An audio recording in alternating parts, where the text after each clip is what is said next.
ओडिशा के बालेश्वर में हुई रेल हादसे ने पूरे देश को हिलाकर रख दिया। इस हादसे में 275 लोगों ने अपनी जान गंवा दी। वहीं ब्रिटेन के किंग चार्ल्स तृतीय ने इस हादसे पर दुख जताते हुए सोमवार को राष्ट्रपति द्रौपदी मुर्मू को एक शोक संदेश भेजा।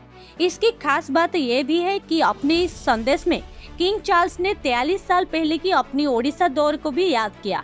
मीडिया रिपोर्ट से मिली जानकारी के मुताबिक सोमवार को बंकिंघम पैलेस से एक बयान जारी किया गया। इसमें किंग चार्ल्स की तरफ से कहा गया है कि ओडिशा के रेल हादसे से मैं और मेरी पत्नी क्वीन कैमिला दुखी है। साथ ही उन्होंने हादसे में मृतकों के परिवारों के प्रति गहरी संवेदना जताई है।